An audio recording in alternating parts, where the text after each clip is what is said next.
Hello, Jim Howard here. I don't have to tell you, I guess, where I am anymore. I don't have to tell you what time it is anymore. Don't have to tell you what the date is. I don't know why I'm making a video then. Today, I really accomplished nothing. Today, for some reason, I hooked up my Samsung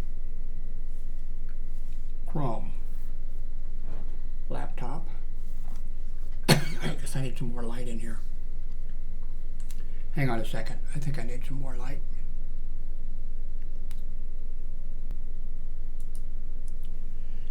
Okay. I hooked up this. Well, I disconnected the Windows 11 computer, and I hooked up this. I don't know, I do it every I probably do it every 3 months or 4 months, and I run it for a few hours, and then I just put it back on the shelf and forget about it. So I really didn't accomplish anything. I don't think this thing then even needed to be updated. It was updated. That's a nice laptop computer. Be great for taking to school or taking someplace, but I really don't need it. I guess I could need it if I went to the hospital, but I think if I go to the hospital, not if, I guess when. Well, let's not go into that. Unless, which is the way I would like to go. I would just like, go to bed and not wake up. But I do not want to end up in the hospital, with everything they do to you and that type of stuff. But, we unfortunately, I take that back. You could. Anyway, and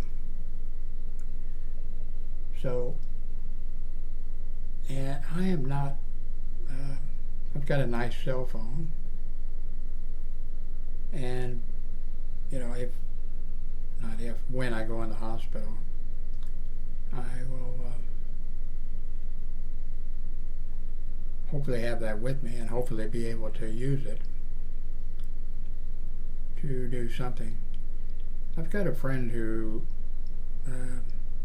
is going to try to, when something happens to me,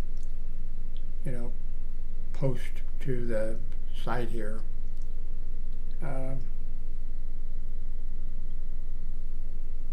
So you'll know. Because I don't know why it should matter. I mean, but I don't want, people coming here and thinking, why hasn't Jim updated for a week? Why hasn't Jim updated for a month? Why hasn't, So, hopefully I can get that taken care of. So today, messing with the Chrome laptop, I really didn't accomplish anything. Did I accomplish anything today? Not really. I didn't move a bunch of stuff around or anything.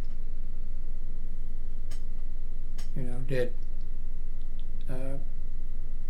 pay the rent. My ex-wife pays about half of it.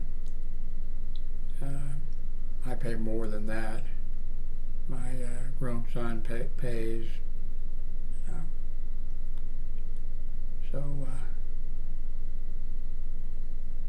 So about once a month I'm rich for a day, and then I pay the rent, and I'm poor for the rest of the month. This chair is somebody. I think maybe only one person. Somebody complained one day about popping sound or whatever. that might have been my bones, but I think it was, I'm sure it was this chair. I've gone through a lot of these chairs. I've had a few that were, more expensive, but usually it just ends up, I just get a cheap chair. I've gotten a couple, I don't know how many, 2 or 3 chairs that were nice, more expensive chairs.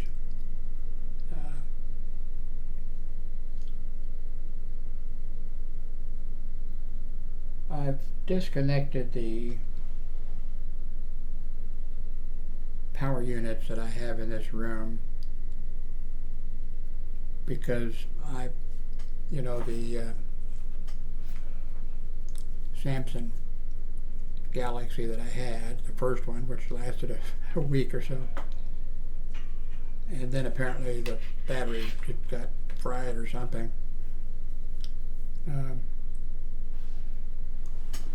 This is the replacement, and if it looks a little bit different to you, I finally got around to figuring out how to make the things a little bit larger, and went through and changed. Well, I'm going through all the time, and I keep finding new things to adjust. But the first Galaxy that I had a month or so ago, I was going to bed, and I heard a pop. I thought, what's that? That sounds like, an electrical pop or whatever. And then the next day, the cell phone wouldn't, black screen wouldn't do anything.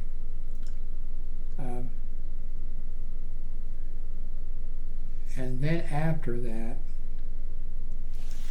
for some reason, I forget how much they cost. They're pretty expensive. My daughter bought 2 of them.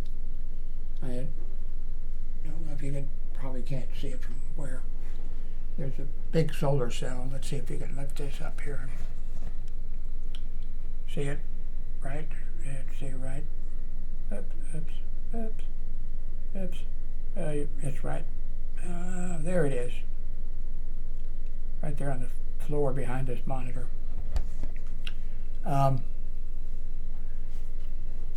And then she has another unit that's over here that's not plugged in now either, and that's the big generator that's on the, it's got a thing where you can, I told Hillary, we can't put them out. I mean, if it was an emergency, the cord is long enough that I could lay this thing, outside the porch against it and get some sunlight. I'm not sure if that'd be enough.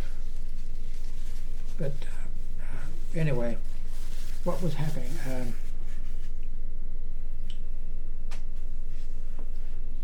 A couple times fairly recently, the lights, just went bing, and then of course the one thing beeps or whatever for just a short period of time because everything comes back. So I went in the other room and asked them if they, did you lose power for a second? And they said no. So I was concerned, so I disconnected those things. And I haven't got anything plugged into them. Hopefully there's still a little bit of power in case we lose the power grid during the winter or something rather. But so that I got that taken care of. I've still got a bunch of stuff to put away. I've got a little additional storage space around here.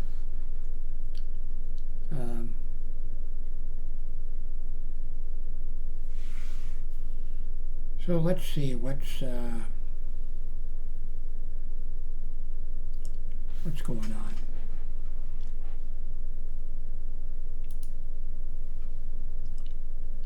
Let's go to Amazon.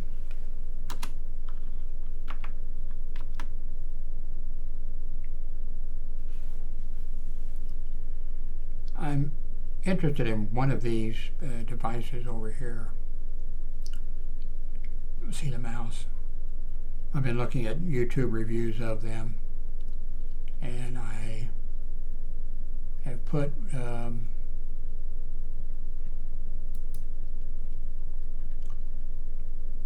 I think this is the one I've decided on. Can't afford it right now, but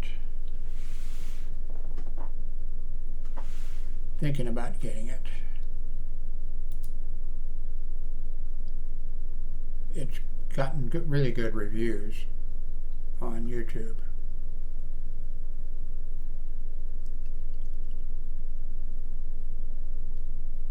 I'm not crazy about XLR microphones because I actually messed with things like this. Not as nice as this, a long time ago. But I've had several XL microphones.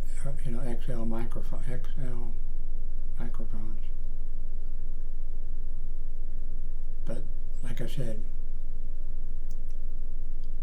some of these units down here where the pads are to enter things, some of them have a whole bunch of things programmed in. I think some of them you can unprogram and put what you want in, but there isn't any of those things that I would ever be, applause, boos, that type of stuff that are programmed in. But I think this one here has a few things programmed in, but not, not very much. Anyway, I think my audio might be better with this device. And I could do some stuff. I'm not sure if I will. But I could do like live streaming, video on my YouTube site. And there would be, of course, the chat room would be, I'm holding up my hands here.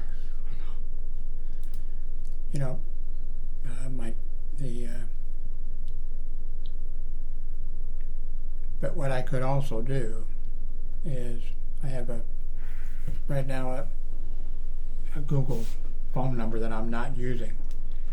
I could set that up so that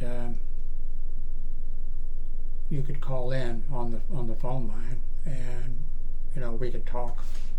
So I'd still have the chat thing going on the side, and then we can chat a little bit. But I hate being on a telephone. I have hearing difficulty, and especially if you have an accent or something, it just makes it worse for my hearing, big time. So I'm not sure I would do that. But what I might do is, like I've had several people, offering to help me with something. Like,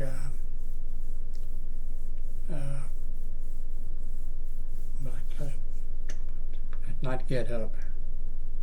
Let's see. Okay, I think I have the, where is it over here? Doesn't matter. Anyway, that is something that I might consider, doing.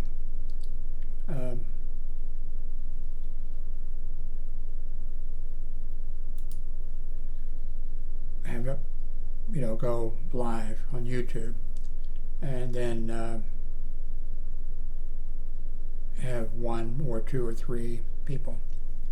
Maybe it'd probably just be better to have one, especially with my hearing difficulty, who could talk to me and tell me, here's what you need to change, and I could pull it up on the screen, and this person could be telling me, over voice, so you would also hear the voice and whatever.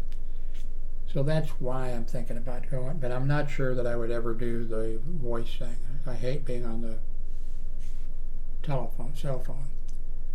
Although I'd be using a headset, for this, for that phone call situation. So,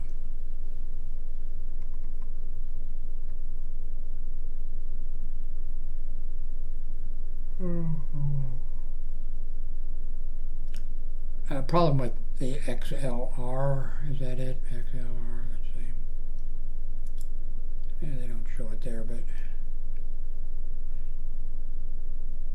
the problem with it is you almost have to have it in your mouth, and you have to have it like that close. And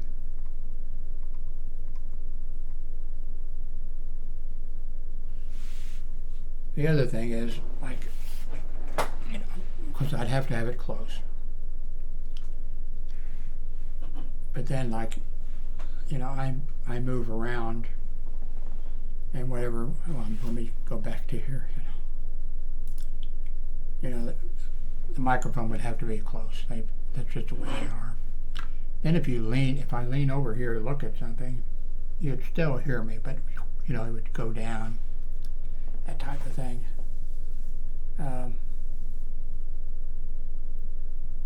Hope this is syncing good. It has been. And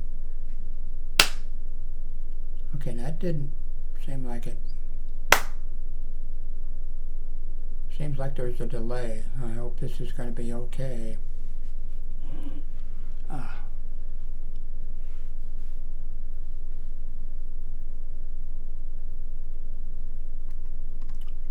Anyway,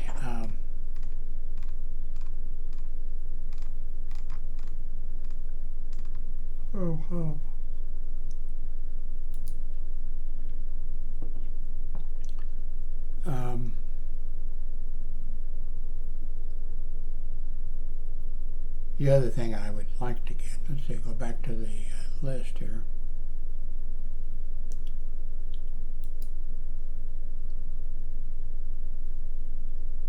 You know, this one right here, I'm touching it.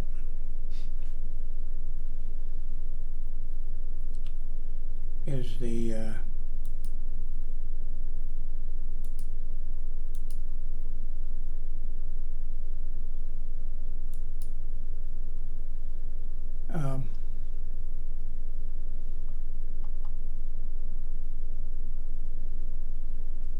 one I have right here is the $200 Dell computer, you know, refurbed or whatever, and that type of stuff. And it is excellent. I mean, $200 and it's working. You know, it's working great. It doesn't have a C, you know, port for it. A few other things. Anyway, this other one, and one of the, or I think a couple. One of the viewers, in fact, you know, was watching me doing this the other day and going through them, and he recommended, by the way, this one. He recommended this one, and it does have a C port on it, you know. Dell computer 750, desktop PC, Intel i7, 4 cores, 32 gigabytes of DDR4 RAM, 1 terabyte SSD drive, dual monitors.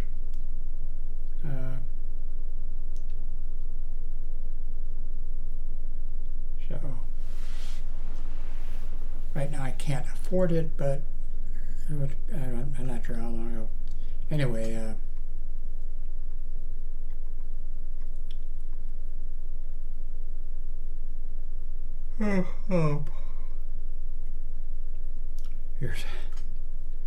here's a $39 office chair.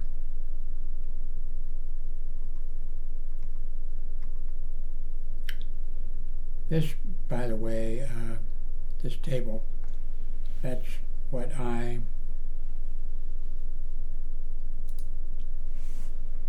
this is, and that's what this one is. And I wouldn't mind having another one to put my tools on, because every time I need a tool, I got a box with and everything. I have to go through and take all this crap out.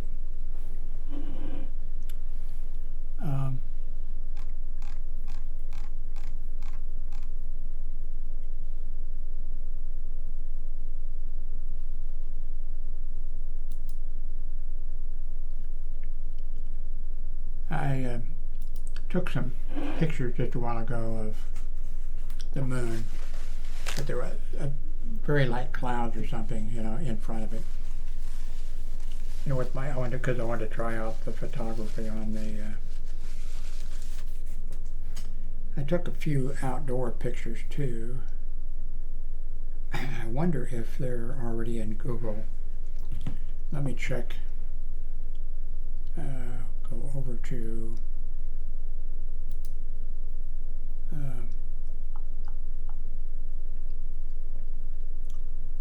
let's see, Amazon Photos. Let's see if they're there. Let's see. Don't look like they are.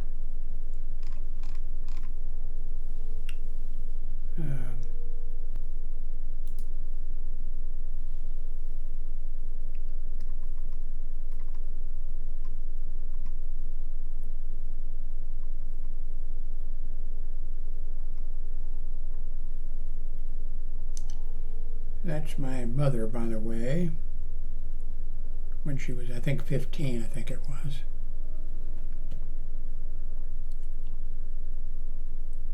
Okay, I will say, I tried, see, this is Amazon Photos. Let me go to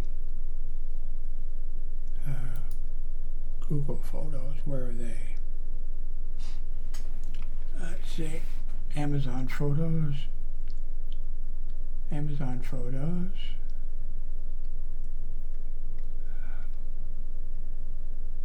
Google Photos.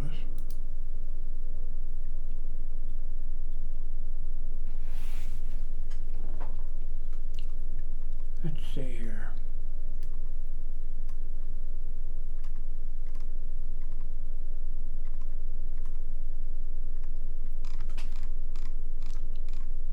Let's see.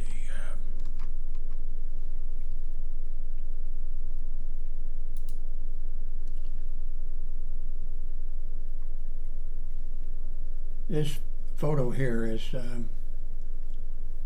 from our patio. We have a very small patio, and that glass thing here, that's the thing to feed the cats that come. You know, this is this room. These two photos. Now, here again, this is a view from our patio.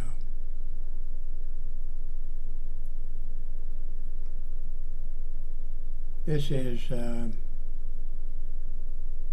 my son. He's much older now. This is my oldest daughter. This right here is my Radio Shack Model 1 computer. And it's what Howard's notebook was on.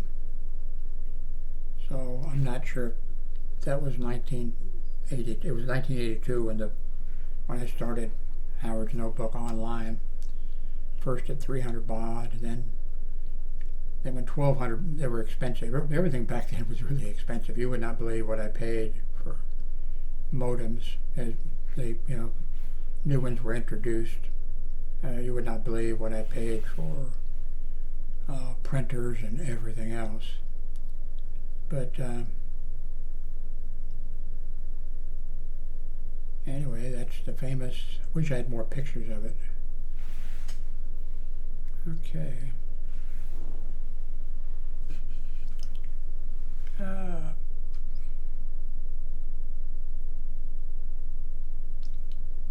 I don't think you can tell this. There's a cat on the bed here. There it is. These are the boxes that I've talked about that I have here, just filled with, you would not believe, the stuff that I have purchased, and I've, end up in these boxes, plus there's a couple more like this, and then there's a whole bunch of small boxes and other things like that.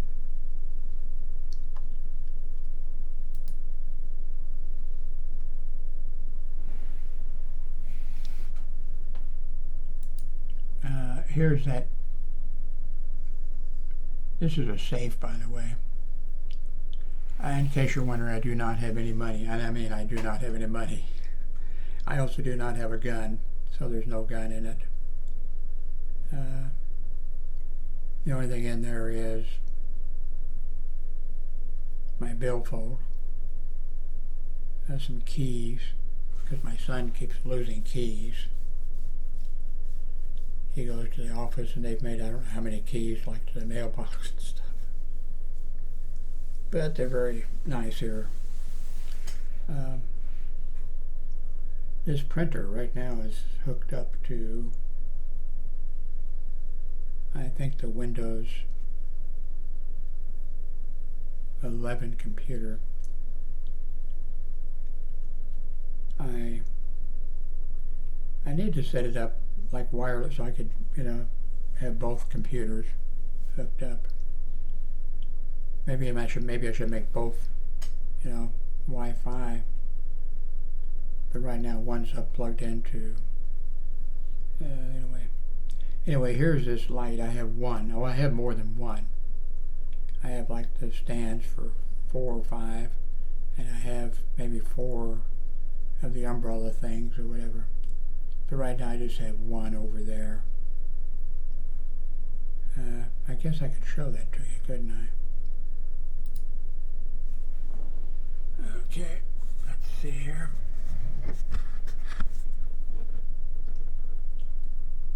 Here it is over there. By the way, in that picture, the safe, well, that's the way it is now. The safe is on top of the little refrigerator that I have. Mainly with Coke in it. Coca-Cola. There are no drugs in the safe, by the way.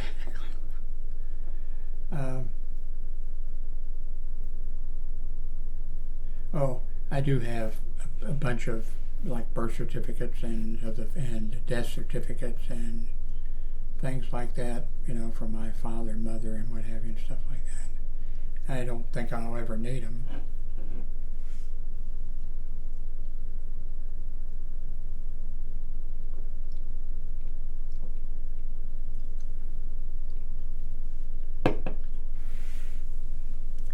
What else? Well, they're not all in there. Some of them are in folders that I need to end up putting over there. I don't know why I actually need them. I'm not going to be applying for work or anything, but there's, my certificate of graduation from Weaver School of Real Estate. There's my graduation certificate from the Police Academy.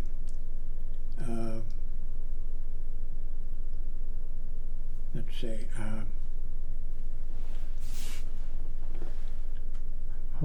there's a whole bunch of papers. My EMT graduation from EMT training. Just a whole bunch of papers in there.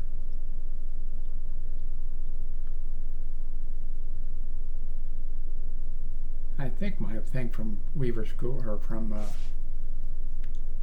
Lincoln Electric Company, graduation from welding school, I believe, is in there also. Just a bunch of papers like that once I'm gone, nobody's going to care. Or nobody cares now. But it was, I started out life as a welder, a boilermaker, worked on a Texaco refinery in Convent, Louisiana, stuff like that. Then I ended up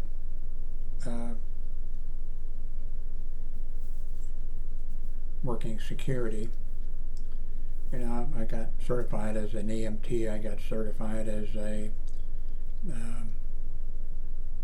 CPR instructor. I had all these things. And I changed jobs a few times when I was working hospital security. I worked at more than 4 different hospitals, but I worked for 4 different hospitals, and one of the hospitals took over just about every hospital in Kansas City, just about. And so I was sent to work at a couple of different hospitals for like a year, those other smaller hospitals. So, but anyway, when I did go to apply, that was kind of neat in a way. I'd go to apply for like because the first hospital I worked at, then when I went, when I told that story, so I won't go through it again. First security officer shot, permanently disabled or whatever, and I told the hospital administrator, he was shot in the Wabash parking lot, and I told the hospital administrator, you need to put a gate between the church parking lot over there, and you need to get us bulletproof vest, and a few other things. And he didn't do anything at all. Wasn't interested, So about a year later, in the same parking lot, by the way, the same time. First one was 9:15 p.m. Second one was 9:15 p.m. And the second time there was one person that came through from the church parking lot gate. Well, there was no gate, and shot John Galegas in the chest, but John managed to shoot the guy that shot him. But John was dead. So then I told the hospital, I'm telling that story sort of again, I'll abbreviate it. When the hospital administrator showed up, the next morning or whatever, I was out in the parking lot and said, "There's John Galegas' blood. Now are you going to do anything?" And he said, "I don't know. Maybe I'll get you guys a horse." And he laughed and walked away. That was a mistake. And I made him pay for it. I sent every doctor that pulled into the doctor's parking lot right there, I sent them to his office, and we got the vest, and we got the bulletproof vest, and we got the gate put up, and whatever. But I knew that I needed to move on to another hospital because I knew my name would be circled, and they would, he would get even. He'd have been able to get even if you're a security officer or a police officer or something like that. Things happen, and they can always try to pin the blame on you. But so that was, anyway, off of that subject. Actually, that's a long story about the first shooters. But I talked about that before. So anyway, I went and applied at this second hospital. Second hospital, because I knew my name had been circled, I'm sure. So I went over there and went to Human Resources Department and went in and said, "I'd like to put an application in for the opening you have for security officer." And they just had a security officer shot too, but he lived a few blocks away from the hospital, and he didn't have a car.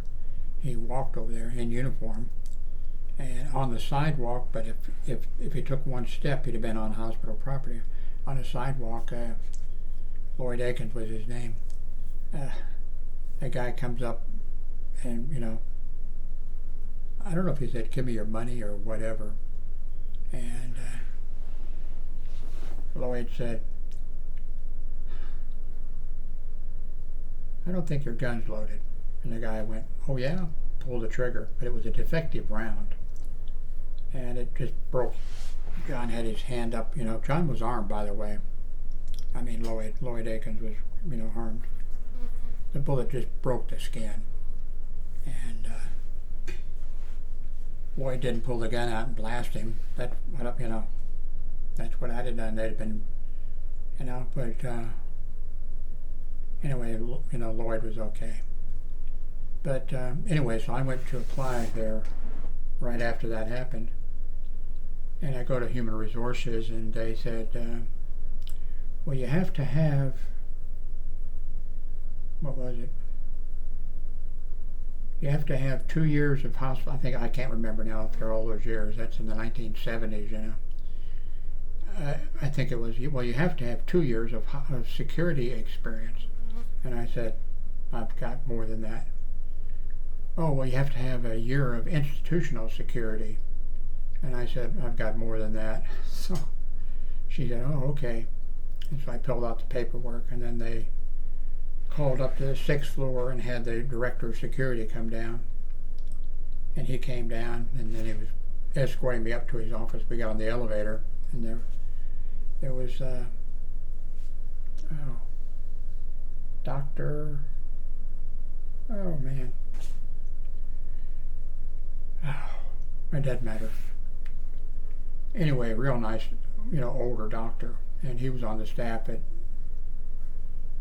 St. Joseph Hospital, and he was on the staff at Trinity Lutheran Hospital. And he said, Jim, what are you doing over here? And I said, well, I'm trying to talk the director of security here into hiring me.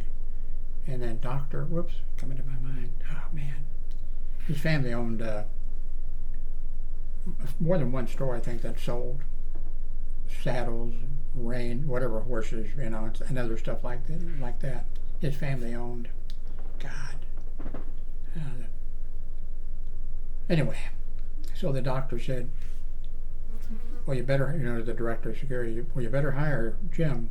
He's an excellent security officer. You better hire him. And so what I didn't know was how this director of security was. But if I'd have known how he was, and I learned how he was after 5 years working there for him, God help me. At least when I die, I'm going to go straight to heaven and won't have to go to purgatory because of those 5 years.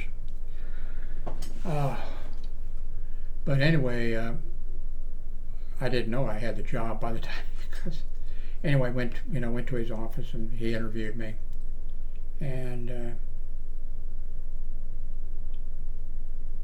everything I saw I liked, because at the first hospital, the Catholic hospital, we had a little tiny office that, the security officers could go in, but it was such a small office. Monday through Friday during the daytime, the director of security sat there, and and then there was the way the key situation was. Like if, let's say I was working in the parking lot, so I had the parking lot keys, and then when the officer came to relieve me, I gave him the parking lot keys, or I gave him the keys. And so then I went in to turn into my activity sheet and to do whatever else I needed to do when I couldn't get in. Well, a few of the guys would know, okay, the parking lot, from the Wabash, and they'd wait, because they were timing in too, and they were getting their stuff. But then some of them wouldn't. They'd just walk away from the office. I couldn't get in the office, and I'd have to tell the operator, call the security officer to come, and it was just. And so at this new hospital, we all had our own, key to the office and that kind of stuff. A whole bunch of things like that mattered to me. But anyway, the director of security said, which ties in with Doctor, God damn it, ties in with the director of security said, he says, well, it's not what you know, it's who you know. And anyway, so I went, he said, I'll give you a call. Because he was going to call, I'm sure, and check at the other hospital. Ooh, that probably wasn't very good. Except he'd have got the director of security, he wouldn't have got the hospital administrator. But, or he'd have got human resources, and they'd have given me a good. But anyway, I went home, and then I told the wife, told Darlene, I said, I sure hope I get this job. And I told her, I'd have my own key to the stuff like that. And they have, a security office on the 6th floor. They have 3 offices. Yeah. An office for the lieutenant and the secretary. They were together in one office. An office that we had, that all the security officers could go into. And then the director of security had an office down the hall and around the corner. So anyway, I told her, I said, the one thing he said, it's not what you know, it's who you know. And I said, I don't like that. Then the phone rang, and it was director of security, Mr. Ross. And he said, okay, well, Jim, you got the job. And I said, okay, thank you very much. And then I got a call right after that from another hospital that I'd applied at. Actually, I hadn't gone there. I'd just sent it through the mail, I think. North Kansas City Hospital. And the guy called him. I said, well, I've already accepted a job with Trinity Lutheran Hospital. And he said, well, he says, I just started over here at North Kansas City Hospital. And he says, I was director of personnel over at Trinity. That's where I came from. And he said, let me tell you, he says, you'd be much happier over here. And I said, well, I've already told the director of security that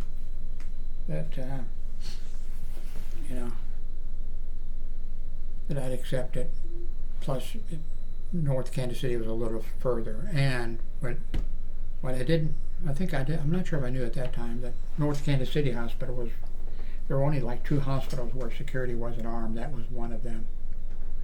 And, I had worked at a hospital where we had 2 security out of 10 shot, and then I was just hiring in it. And I knew about the security officer that had just been shot at Trinity. But anyway, I think I made a mistake, really. No, working unarmed at a hospital doing security, no way. In fact, kind of interesting, I usually had a part-time security job in addition to my full-time security job. And when I was working at St. Joe Hospital, I did, and I got a call from this whatever security company that it was. I got a call and they said, okay, well, we can use you, and of course I was smart enough with these contract agencies. I learned, I didn't learn the first time or two that I worked, but I took, how they work. Like, okay, I'll work on my 2 days off, my regular job. I will work only those days for you if you want me. I will not, don't call me, and ask me to come in for, this, and that's the way I did it, that's the way I did it. Because otherwise, it was terrible. But anyway, they called me just before the first security officer was shot at the hospital I was working at. And they said, we need you at the downtown Kansas City Hospital. I don't think I even knew what was downtown by the YMCA, and kind of a bad neighborhood. And he said, you'll be working at, working at a hospital, a downtown hospital. And I said, that's an armed post, isn't it? No, you're not armed there. And I said, well, sorry, I'm not working there. Oh, well, you don't need to be armed there. And I said, well, I disagree. I disagree with you. You do need to be armed there. I would not work there unarmed. And I think it was that night. I said, no, I won't work it. I think it was that night or the next night, or maybe the next day, a security officer was shot there.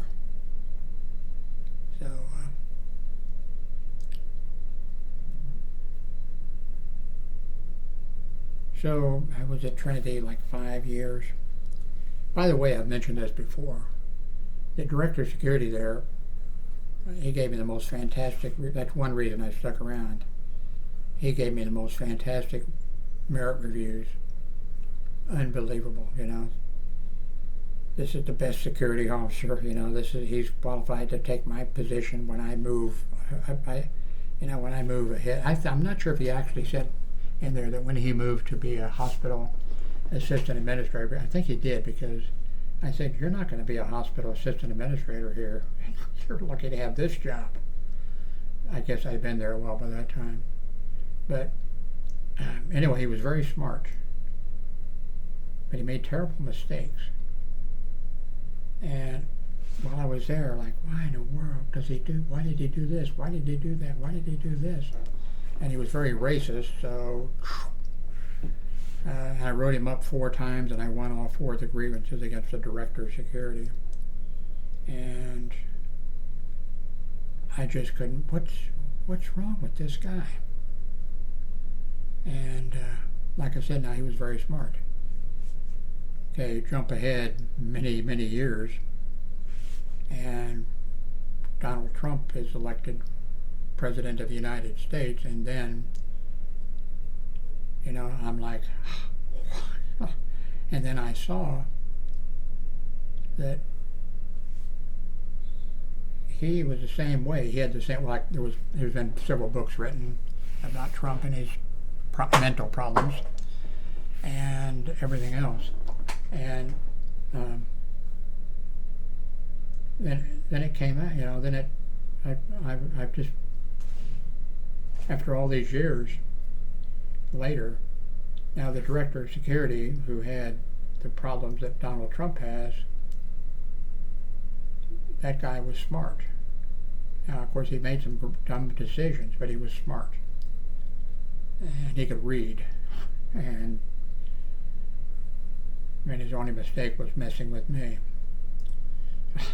That's not a good thing to be. There's reasons for that. Not that I'm smart or anything. But when I was a teenager or whatever, my father was I was a Boilermaker for years too, by the way. But my father was a Boilermaker, and the union was corrupt in certain ways and didn't treat the union members, the brothers, the way they should. And my father was standing up to it, and he won the election for Sergeant of Arms or something like that. And what they usually did is there was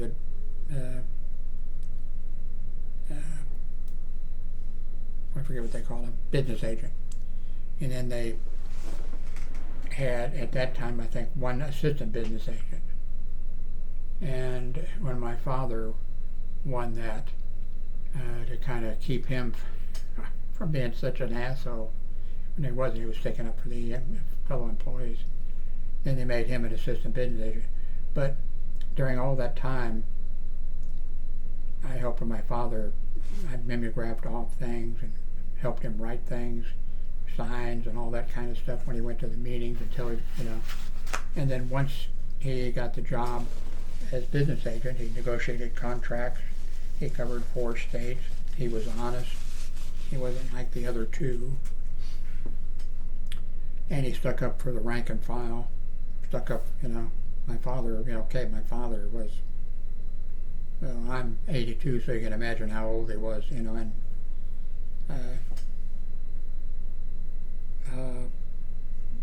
but he stuck up for, the black union members because they were brothers. They were brothers because they were union members.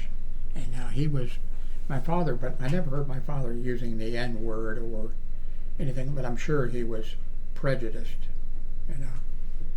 But those were union members, and when it came up that, okay, these black union members who were working in shops, but they weren't allowed to work in the field because you made a lot more money working in the field than being sent to these power plants and things around the 4 states or whatever.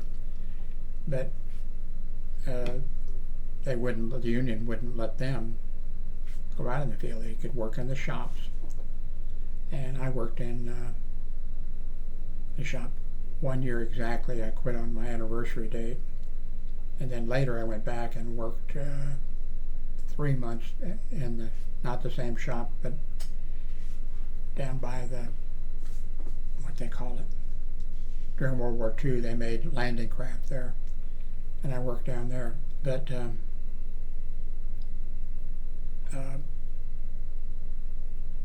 so the first thing that came up with my dad was, they came up that, okay, a lot of the black members, they wanted to work in the field. Why couldn't they work in the field? And of course the business agent and the assistant business agent, I'm not going to say probably, I don't know what they said, but I can imagine, and you probably can imagine too. And my father said, no, they're union members, they pay union dues just like us, but they're brothers. And he insisted. So they got to work in the field. And then later on, the unions wanted to be able to have, all the unions, well maybe not all of them, but apprenticeship programs.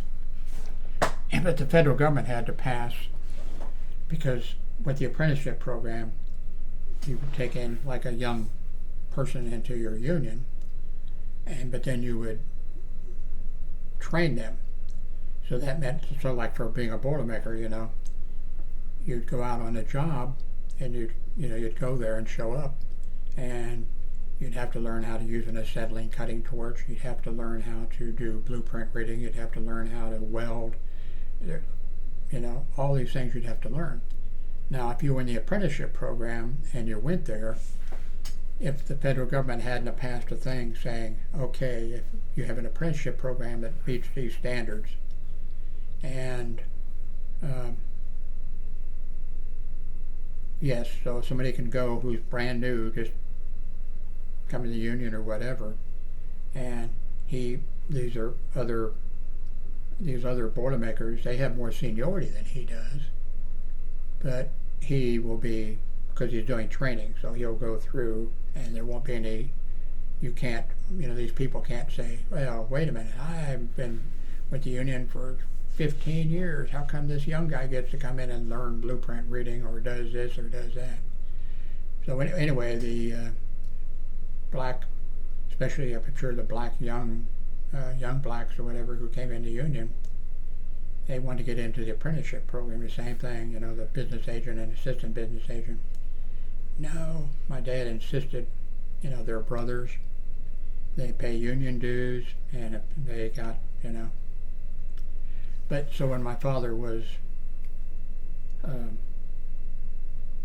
business agent, then I helped him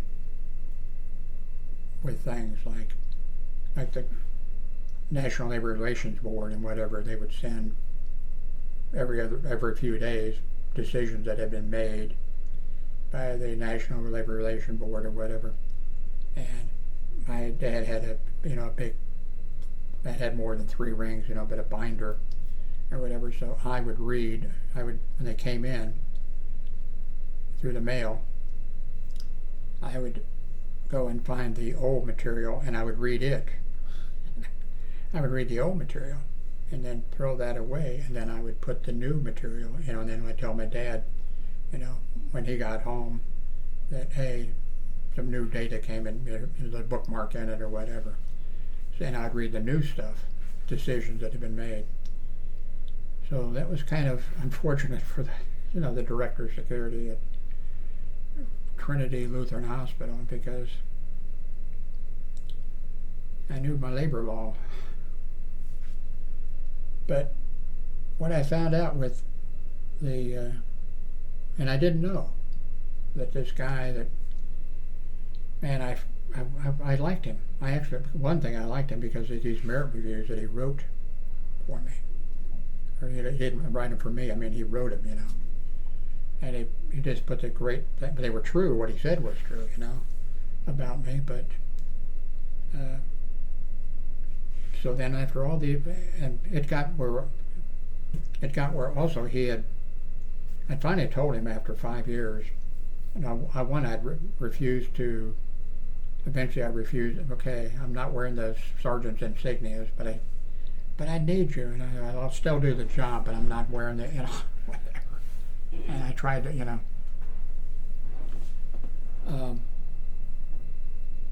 but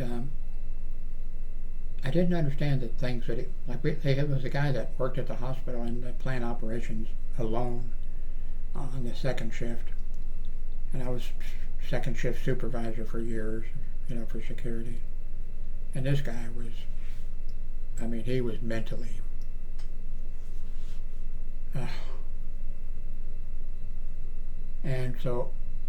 and we were told, and in fact the director of security said, so-and-so, okay, be really careful. This guy is unstable. The hospital's afraid to fire him, afraid what he'll do, and just be very careful. And then it was, I don't know, a month or so after, he says, in our training meeting, by the way, so-and-so, he told me that he was, what you were allowed to do, you could have a gun in your car. Not every place that you work, but, you could. And he says, he told me that he had a gun in his car, and he was afraid somebody was going to break into his car and steal it or whatever. And he asked if if it was okay if he brought it in and put it in his locker, you know. And I'm sitting there, Jesus Christ, you know. Somebody that you told us about and that we know from, in fact, I had experience with the guy, and he went ballistic with me, and he got suspended for 3 days or whatever. And he I had a Ford Mustang 2+2 red, you know, nice, and he broke. One of the security officers was deliberately trying to rile this guy up. That was, you know, and actually trying to rile him up. For some reason, this guy that he was trying, you know, he's trying to rile him up against me, because I was a supervisor then on the day shift, I think it was. And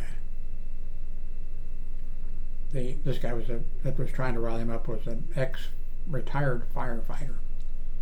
And in Kansas City, and I guess a lot of other cities, maybe around the world, but in the United States, it varied from place to place, you know. But they worked long, you know. I forget how the thing worked. You like worked 3 days, and then you got off X number of days, and then you worked 3 days. And when you were there, you worked 3 days straight, and that type of stuff, all kinds of stuff. And for some reason, these firefighters would just, if you were, well, of course there weren't any blacks, and I don't think to begin with. Maybe there were, and then eventually women, you know, whatever. But they just stirred up because it was their their station, you know, whatever, and they were there around the clock. And then there was a few guys, I'm sure, who were just like to stir shit up, and would do things, you know. And then when the black came in, you know, and then they'd do things and pretend like, oh, well, this is just, you know, you're the new buddy here, and then when the females came in, I'm sure it was the same thing. Anyway, this guy, security officer, he riled up this guy who was mental, and you know, so he got the guy smashed a car window. He thought he was smashing my car window, but he was smashing the car window of the guy who told him, you know, I don't know if the security officer said, you know, this is my car and this is his car. I don't know what happened, but he smashed his window. But then after that, of course, I couldn't prove it. Right after that, a rag, the rag wasn't still there, but it was put on my car, my Mustang 2+2 red, you know, and that kind of stuff, you know, and destroyed the paint job on it. I couldn't prove that he did it. But anyway, so there's all that kind of stuff going on. So anyway, the director of security there, I liked him because he gave me good merit reviews and other reasons. He wasn't injured in military. Well, he was injured in not in combat, or anyway, he was in a car with a bunch of other officers, and a drunken driver smashed into the car and killed. Everybody died except for this director of security, and he had major leg, you know, so he was out of the military and whatever. But he was an orphan, and he had tried and could not find who he really wanted to find who, and I never talked about it with. I mean, he told me, but I never, you know. But I knew that was really something that digging into him. But anyway, you know, finally I told the director of security what got where I couldn't stand to hear him on the radio. You know, I was working the second shift then as supervisor, and I'd come in, day shift was up in the office, turning in the radios, changing keys or whatever we had to do. And I was in the office, and the director of security was down the hall around the corner, and he just called on the radio, just a routine call. And I told the other officers, turn your radios off, turn the radios off. I can't stand to hear his fucking voice, you know. I actually reached over and turned some of their radios off. And I thought, God damn, I gotta get out of here. And so actually, I told him, I said, by the way, I'm going to be looking for work elsewhere. I said, I can't stand you anymore. I didn't say it exactly that way, but I did say it exactly that way. And he said, what are you going to do? And I said, I don't know, but anything's better than this. And so anyway, he asked me a few questions, and I had a computer as one of the few people. I was an early adopter of computers. There wasn't very many of us. Well, I mean, if you added up the entire United States, there were, you know, a bunch of us. But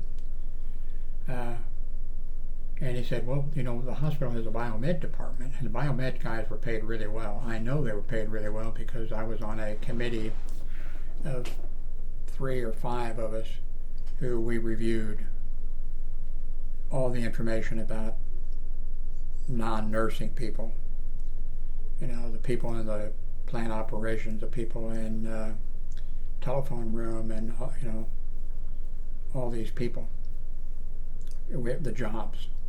So there was a thing like, you know, I forget how it was put, you know, like, well, how much, if a person were to not do their job properly, how much damage could this, you know, this be or whatever. Now, we weren't doing nurses. Some other people they were doing them. You know, we were doing non-medical people, food service, housekeeping, you know, all this stuff. And so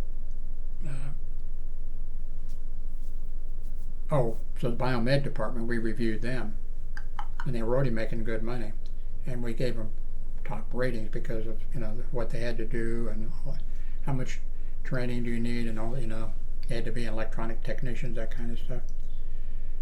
So anyway, the director of security, when I told him, you know, I gotta go, and he said, well, he says, go check with the biomed department.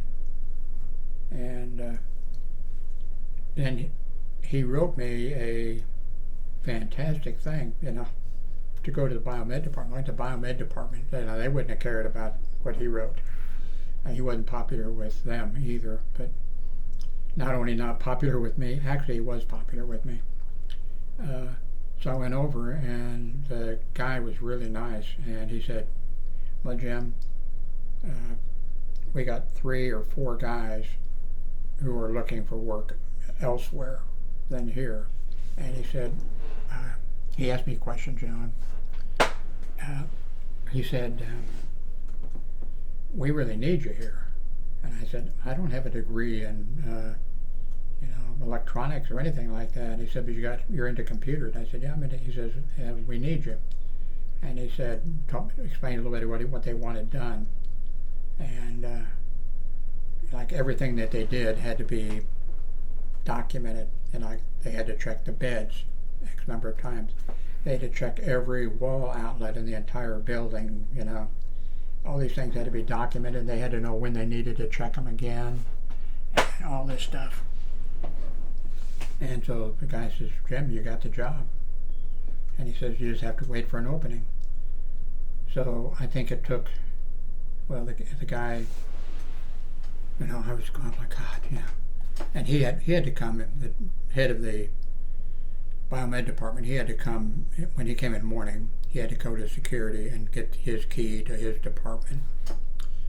And so anyway, he'd come in, and I'd say, any openings yet? And he says, Jim, you got to, as soon as it's available, and there's guys out there looking, it'll be in a week or 2 or 3, maybe, you know, you're gonna be working in biomed department. I said, for God's sakes, hurry up, please. And I didn't make it because I had to quit.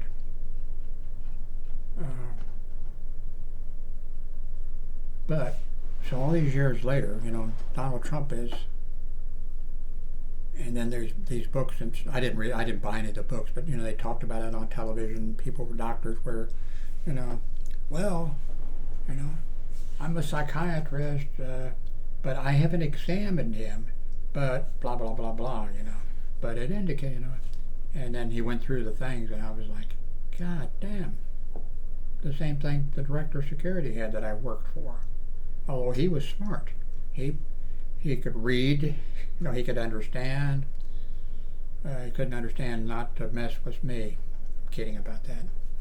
I mean, I never told him that, I knew a lot about labor law. And that was several of my problems with him. But the other things. And then I realized, well, like that, then I realized just recently, I was thinking, oh, wow. Like when that guy when the director of security gave that guy permission to bring a gun into the hospital or whatever, I couldn't believe that shit. And then, of course, one of the security officers was stirring this guy up.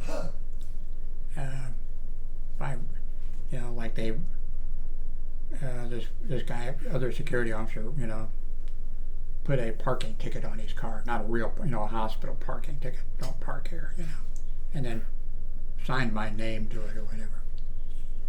And so then that guy came, don't you put a ticket on my car or whatever, and I didn't say, hey, so-and-so, did it. He's trying to rile you up.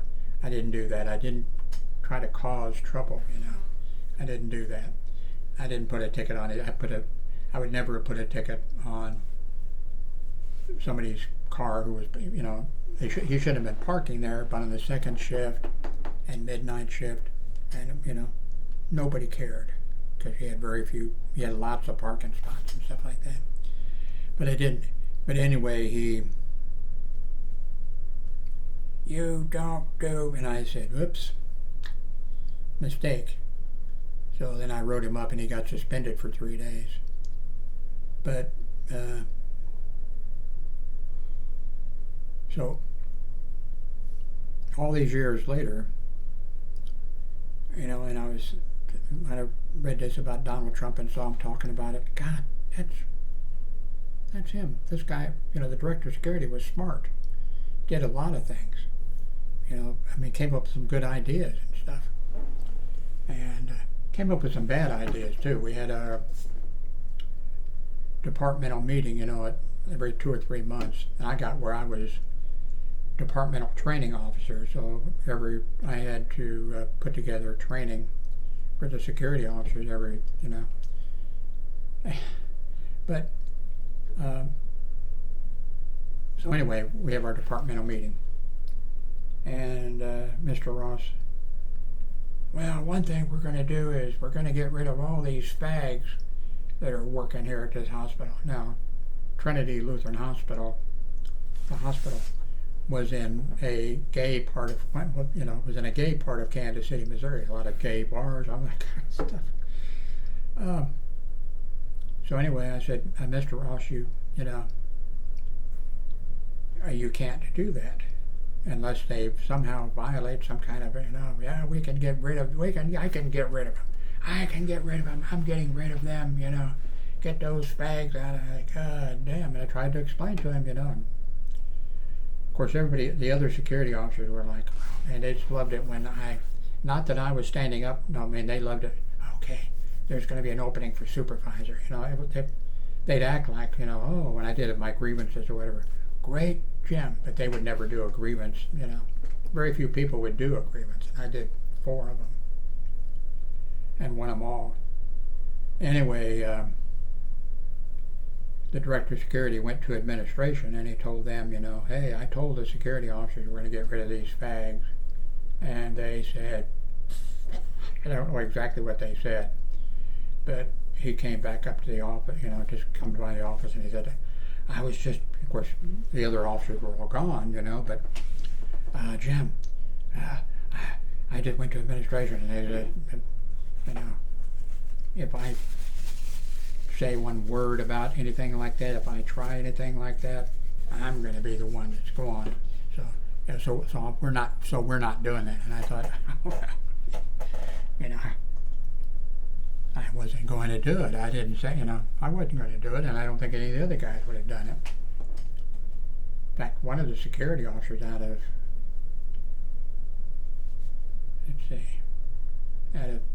15 security officers, one was gay. And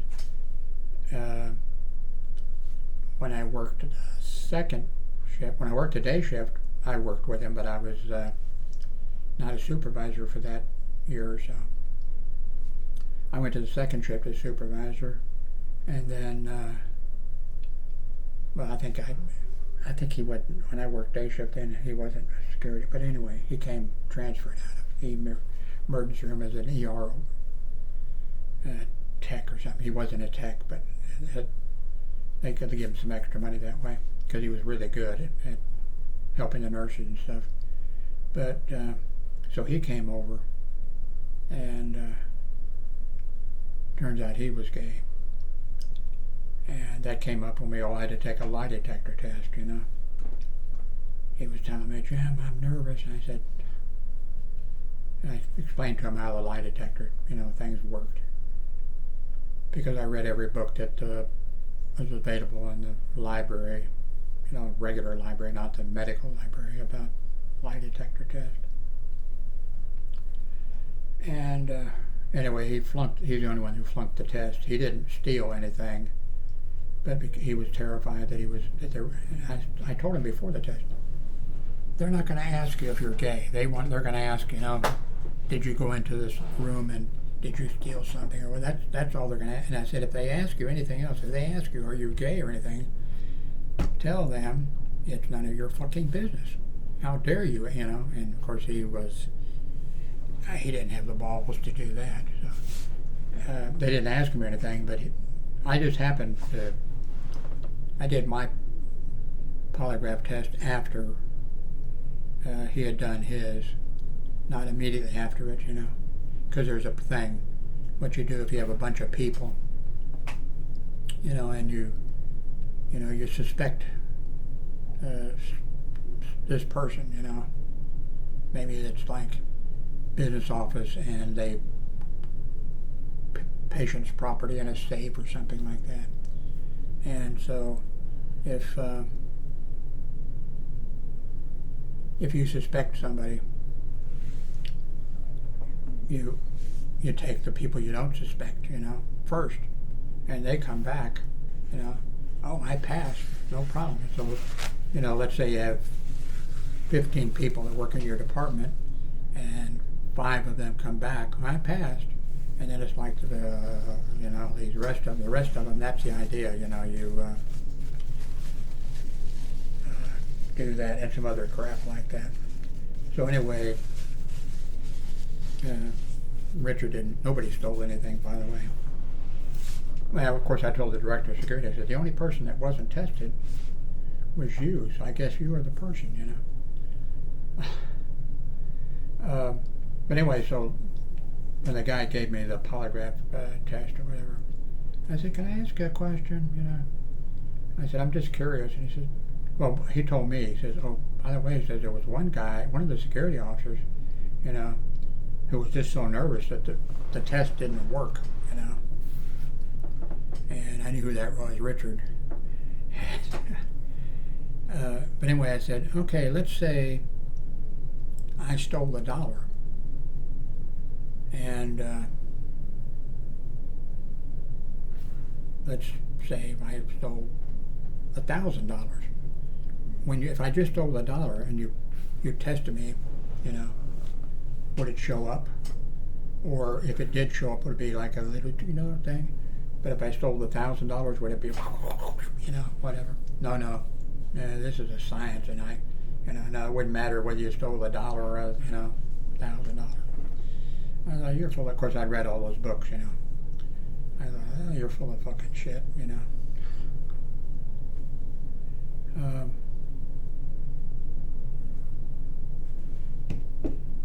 Anyway, the Donald Trump thing. Oh, yeah. That. So this director of security and Donald Trump. Oh, okay. This guy who worked in, he was like Looney Tunes crazy. You know, he'd come to work, and if he'd see me in the parking lot or whatever, and it was a busy street or whatever, he had a little tiny sports car of some type. He would, if he saw me in the parking lot or whatever, he would just floorboard the car, just tires, leaving rubber. You know, he'd go around to the different parking lots, stuff like that. And I thought, God damn. But anyway, he, you know, so, oh, I know what it was, yeah. Different shifts, you know, certain shifts we had to, I forget, 2 or 3 floors we had to check. Of course, you checked the fire, you know, we checked the fire extinguishers every time. Well, I did. Not every one of the security, you know, I checked them. But we had to check them once a month or something like that and sign off that, you know, that everything was okay. If it was, like, not just the fire extinguisher, the hose fires, standpipes and that kind of stuff. All this kind of stuff. I was the like fire marshal for the hospital also. But anyway, so this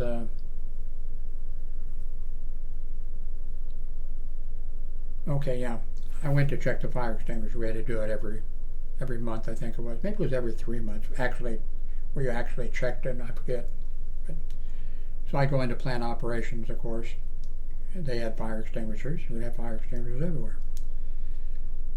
And he, you know, that guy, he goes fucking ballistic. Get out of this department, you don't. And I said, security can go any place in this hospital, any place. And I'm here to check the fire extinguishers, and that's what I'm going to do. And I'll be back, you know, repeatedly to this department to check it. And he said, you have to have a, I forget what it was. He didn't say an engineering license. You have to have a Boilermaker's license. And of course, I didn't have a Boilermaker's license, but I've been a Boilermaker, and I was had a union card. I've been a, you know, but I didn't say anything like that. So, and anyway, you come back, you know, he was like threatening me, you know, if I come back, you know. So I wrote it up, you know, and gave it to the director of security, and then I told the director of security, take care of this. And then when I came in, I made up my mind when I came in to work, I was going to tell the director of security, did you take care of this or whatever? And I just happened to run into him on the 3rd floor instead of the 6th floor. I said, did you take care of such? And he says, yes, I talked to him, and I told him we could go any place in this. I know. And I said, okay, then I don't have to quit, because I was going to fucking quit if you didn't do your job, you know, something like that. I forget exactly. Well, a month or so later or something like that, that guy from plant operations or whatever came out. I think that was about the parking ticket or whatever, which I had nothing to do with. This other guy was stirring shit up. And that he was an ex-fireman, and that's what they did. That's what he did his entire life. And that's what all those guys did their entire lives. Stirred shit, you know, put it on. It was on the fire department. It was crazy. I was never a fireman. I went through fire department volunteer training, but I finished it, and I had to go out on a few calls when I was in training, and by myself with the chief. I've talked about this when Roots was showing, because when I was doing the training, I wasn't allowed of course I had red lights and siren, but I didn't use those, you know.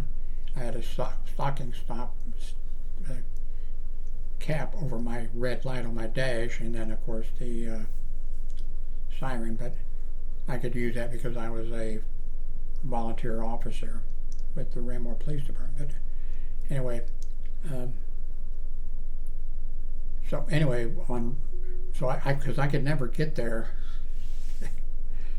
before the other guys, because some of them lived right in Raymore, you know, probably see them. So I'd get there just as the fire truck was, trucks were pulling out. But the movie Roots was showing, and it was, I think, 4 episodes, and it was the 4th episode. I'd watched 3 with the family, and was watching 4, and the tone went off, so I got in the car, and I had no trouble. I got over there, and the chief was waiting, and it was just the chief and me. And luckily it wasn't a fire. I forget what it was. It wasn't anything.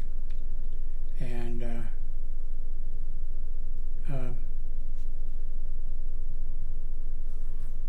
anyway, back to the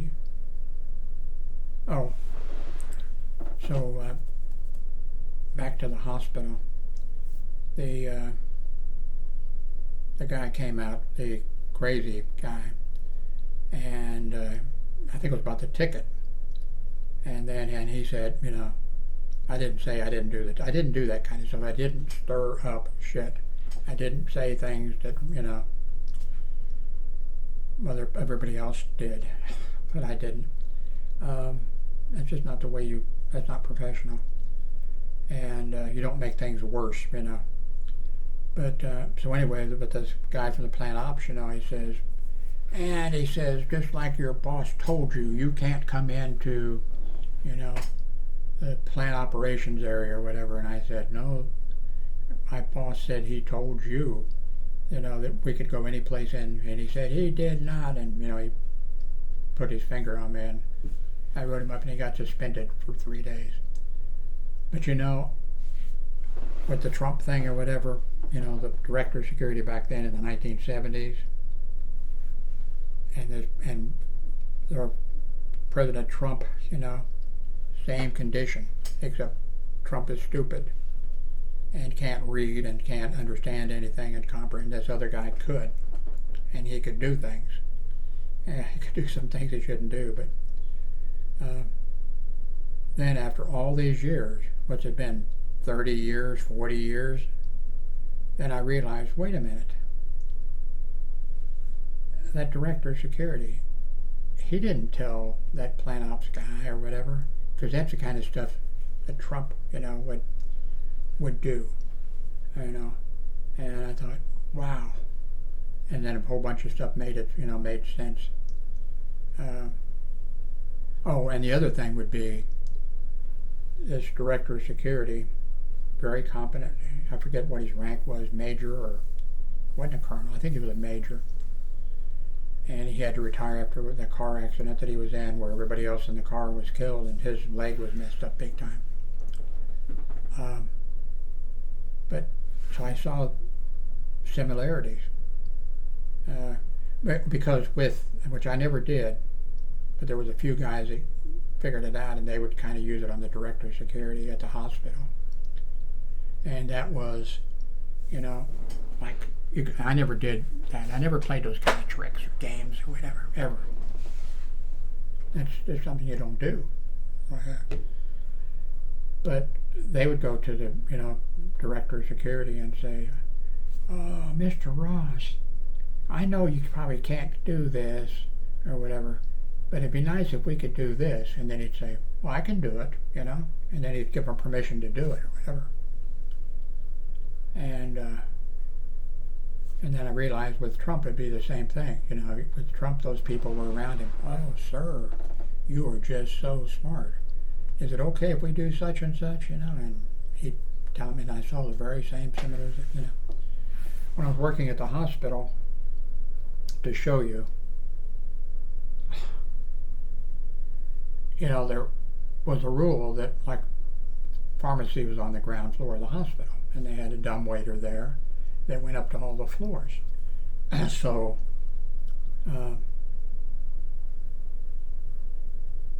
they could put things in the dumbwaiter. On each floor, the nurses had a key, to go down and get the stuff that instead of the pharmacist having to, walk up and that kind of stuff. And I think maybe that they weren't, I can't remember now, it's been so long. I don't think they were supposed to actually send narcotics on the dumbwaiter, even though there was a key. because sometimes the nurses would, I think, leave the key, leave it unlocked, or leave it, well, if they left it unlocked, the dumbwaiter wouldn't, I forget what it was. But anyway, so the second shift security, after I was supervisor for years on the second shift, and there was firemen, and then this other guy that I ended up firing for racism. The fireman was more racist than just about anybody. I didn't get around to firing him. Should have. Could have fired him for other stuff too. But anyway, these two guys from the second shift, the fireman and this other security that I fired for racism. And when I did that, I went against everybody. I went against. I went to human resource. I've told this story before. I went to human resources and said this person needs to be fired. And the assistant director, a female, said, "Well, Mr. Vernon Johnson, he's in Florida at a seminar and he won't be back for 2 or 3 days. It'll have to wait till he comes back." And I said, "No. This employee is going to be fired right now. You're the assistant department head in human resources.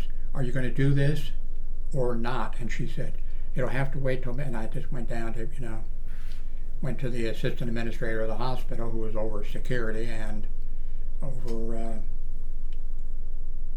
the other departments that, not nursing and whatever.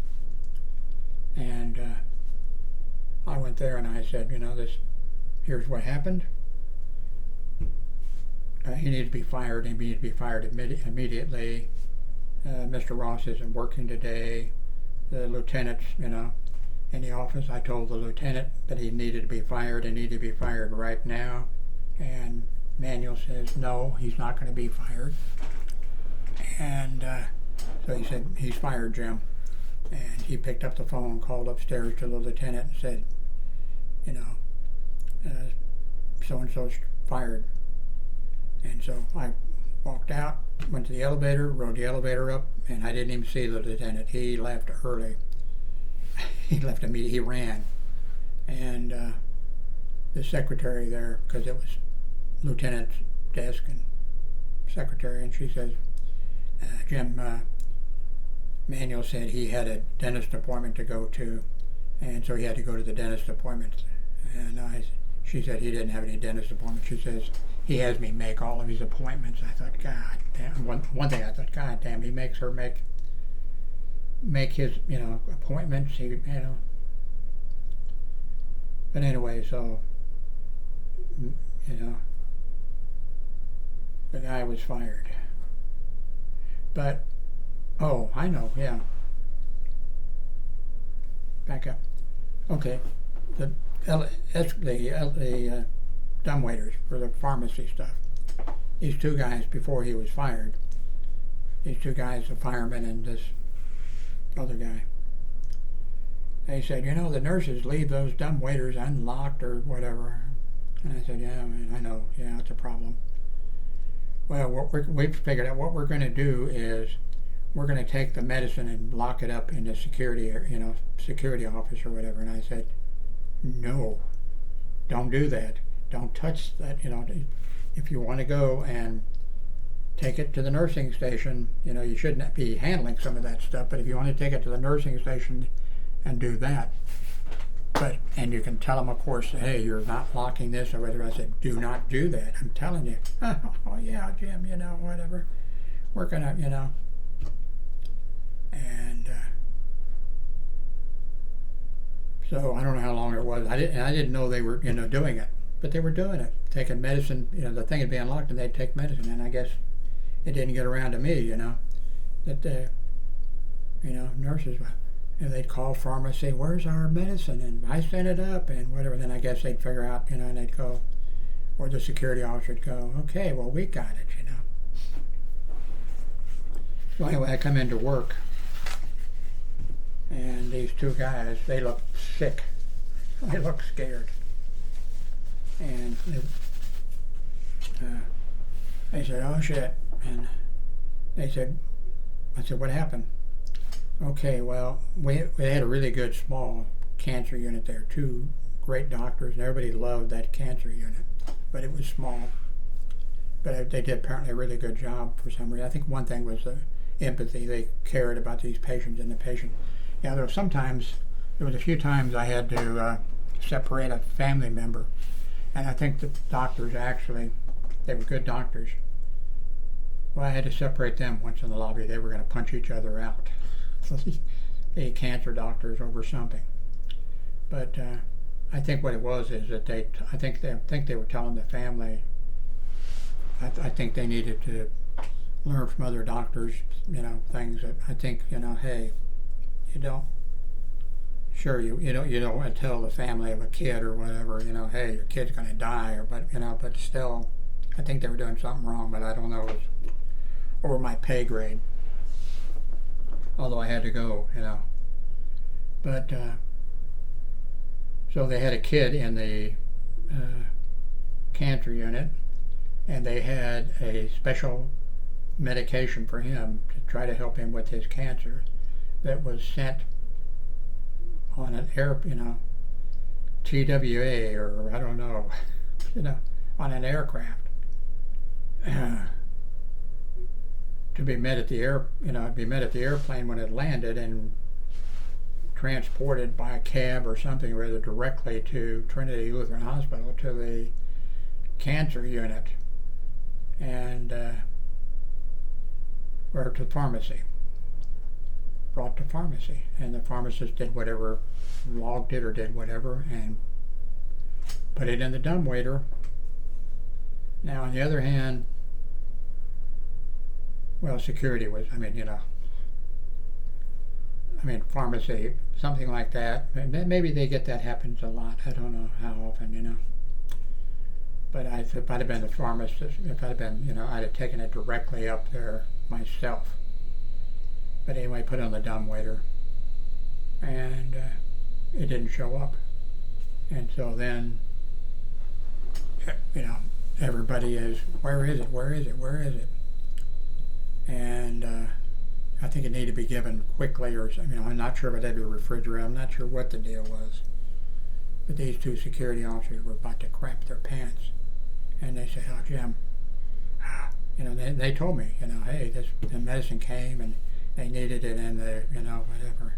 And I said, looks to me like you guys are really in deep shit. I said, I told you repeatedly, don't touch that, don't do anything with it. And then they said, well, we went to Mr. Ross and he said we could do it. And they probably did. And he, now knowing, what I know about things, that probably did happen. They probably went to him and he probably did say. So, anyway, what time is it? 47 minutes after midnight. Well, god damn, how do I write a title for this?